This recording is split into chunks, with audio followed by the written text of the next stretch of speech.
नमस्कार, capital TV में आपका स्वागत है। मैं हूं आपके साथ सबा शाहिद शेख। मैं आपको बताऊंगी उन 4 नेता, अपराधी, आतंकी और जिहादी के बारे में जो आज चक्रव्यूह में फंस गया। उनके कारनामों को एक्सपोज करूंगी, पूरी डिटेल में इनका कच्चा चिट्ठा खोलूंगी। आज के वो 4 नाम जो चक्रव्यूह में फंसे हैं वो है कांग्रेस की एक नेत्री जो अपनी तलाकशुदा मां को बेरहमी से पीटती है, दूसरी बॉलीवुड गैंग, तीसरा है पीएफआई और चौथा है बांग्लादेश के कट्टरपंथी मुसलमान।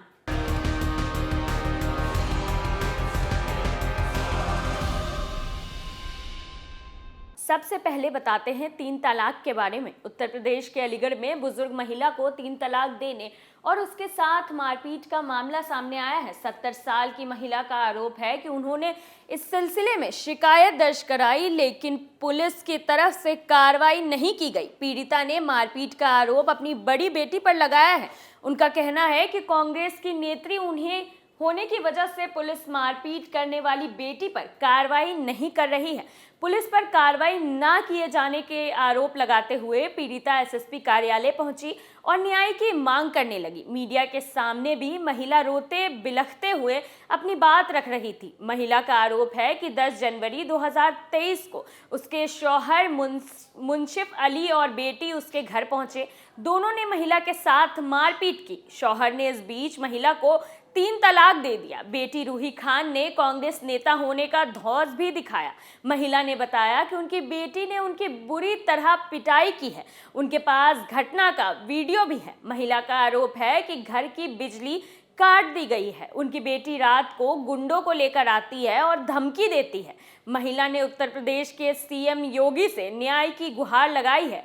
जरा सोचिए, क्या कलयुग है। जिस मां ने जन्म दिया, पाल पोस कर इस काबिल बनाया कि आज वो एक नेत्री है, लेकिन यही बेटी अपनी मां को मार रही है, उसके घर गुंडे लेकर आ रही है। सही कहते हैं लोग, कांग्रेस के नेता ही कांग्रेस को डुबा रहे हैं। अपने इस कांग्रेस नेत्री के कारनामों के बारे में तो सुन ही लिया। अब देखना ये होगा कि राहुल गांधी अपनी इस नेत्री पर एक्शन लेते हैं या नहीं।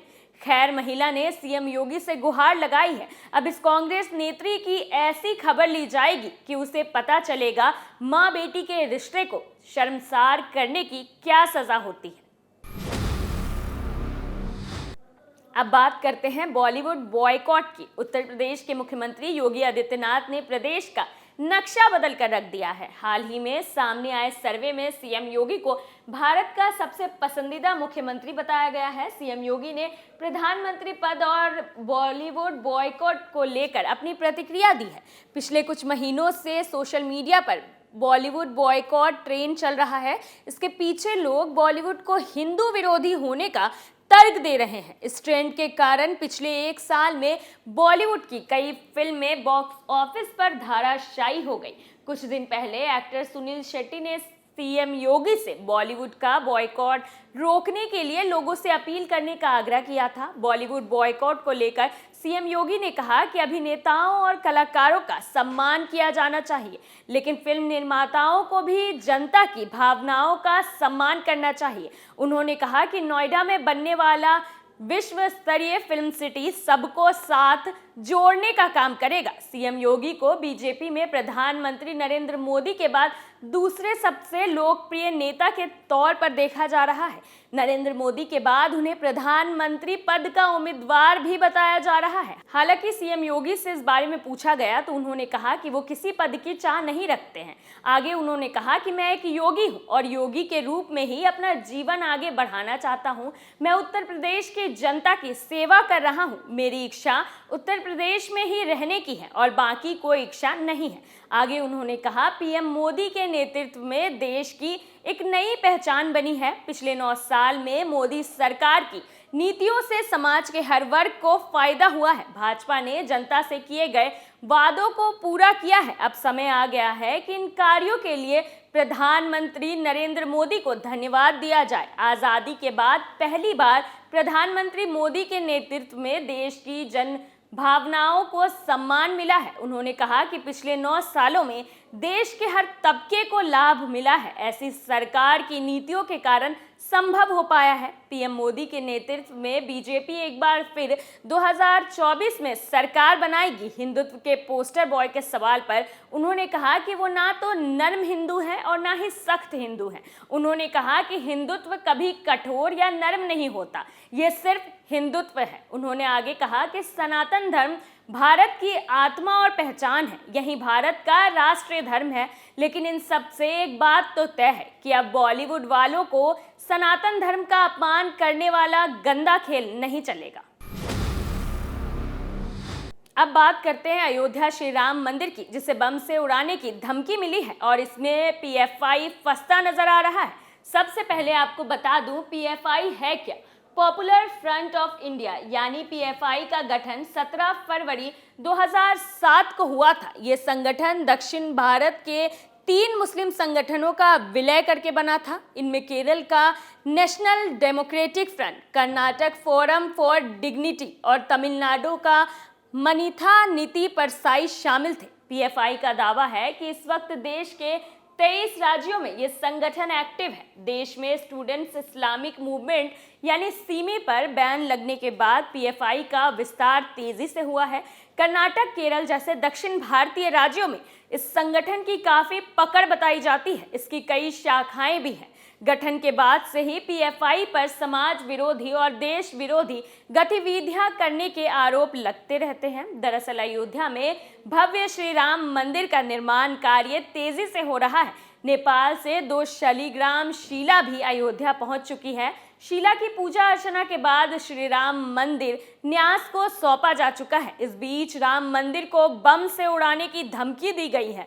इसके बाद सुरक्षा एजेंसियां अलर्ट मोड पर है। वहीं राम मंदिर को उड़ाने की साजिश के बीच एनआईए ने 4 फरवरी को बिहार में छापेमारी कर 8 संदिग्ध लोगों को पकड़ा है। इस दौरान प्रतिबंधित चरमपंथी इस्लामी संगठन पीएफआई से जुड़े रियाज मारूफ को भी गिरफ्तार किया गया है। हालांकि अधिकारी 2 लोगों को हिरासत की बात कह रही है। एनआईए की टीम ने मोतिहारी के चकिया के कुंवा गांव में छापेमारी की। ये वही इलाका है जहां से होकर शालिग्राम शिला नेपाल से अयोध्या पहुंचा था। आपको बता दें कि रियाज का नाम पिछले साल फुलवारी शरीफ में पीएफआई ट्रेनिंग सेंटर चलाने में सामने आया था। उस दौरान भी एनआईए ने इस गांव में छापेमारी की थी, लेकिन रियाज उससे पहले ही फरार हो गया था। वहीं पीएफआई ने साल 2047 तक भारत को इस्लामी राष्ट्र बनाने का एजेंडा सेट किया है। पिछले साल पटना के फुलवारी शरीफ में छापेमारी के बाद इसका टूल किट सामने आया था।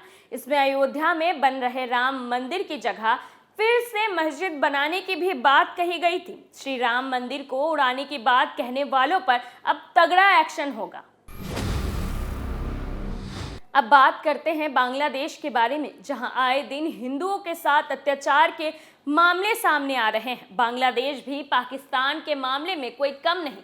पाकिस्तान और बांग्लादेश के बीच तू शेर तो मैं सवा शेर वाला मामला है। दोनों ही देश हिंदुओं के साथ अत्याचार करने में नंबर 1 है। बांग्लादेश में एक हिंदू की खुलेआम हत्या कर दी गई है। वहां के मगुरा जिले में हिंदू व्यापारी की पीट कर हत्या करने का मामला सामने आया है। आरोप है कि मोहम्मद आलमगीर और रोनी मलिक समेत अन्य लोगों ने मिलकर एक हिंदू व्यापारी की हत्या कर दी है। हिंदू वॉइस ने एक वीडियो शेयर की जहां मगुरा जिले के मोहम्मदपुर उपा जिला के राजापुर गांव के रहने वाले रतन बसु फल के व्यापारी थे। आरोप है कि व्यापार को लेकर शुरू हुए विवाद के बाद मोहम्मद आलमगीर और रोनी मलिक ने अपने साथियों के साथ मिलकर रतन बसु को इतना मारा कि उनकी मौत हो गई। मुख्य आरोपी मोहम्मद आलमगीर और रोनी मलिक भी फल व्यापारी बताए जा रहे हैं। रतन बसु को उसके परिवार के सामने ही पीट कर मार दिया गया। इस मामले में पुलिस ने एफआईआर दर्ज की है। वहीं सभी आरोपी फरार बताए जा रहे हैं। हालांकि बांग्लादेश में हिंदुओं के खिलाफ हिंसा का ये पहला मामला नहीं है। वहां आए दिन हिंदुओं और उनके धार्मिक स्थलों पर हमले होते रहते हैं। 26 जनवरी 2023 की रात इस्लामी कट्टरपंथियों ने मोहनगंज के नारायज गांव में मां सरस्वती पूजा पंडाल पर हमला कर प्रतिमा को खंडित कर दिया था। ऐसी ही एक घटना 15 जनवरी 2023 को सामने आई थी। इस्लामिक कट्टरपंथियों की भीड़ ने हिंदुओं के घरों में तोड़फोड़ की। इस तरह की घटनाएं पाकिस्तान और बांग्लादेश में आम सी हो गई है। इन लोगों को ये बात अच्छे से समझने की जरूरत है कि भारत में भी उनके मजहब के लोग रह रहे हैं, पर यहाँ की सरकार में मजाल नहीं है कि उन्हें एक आंच भी आए, तो फिर वहां रह रहे हिंदुओं के साथ बर्बरता क्यों?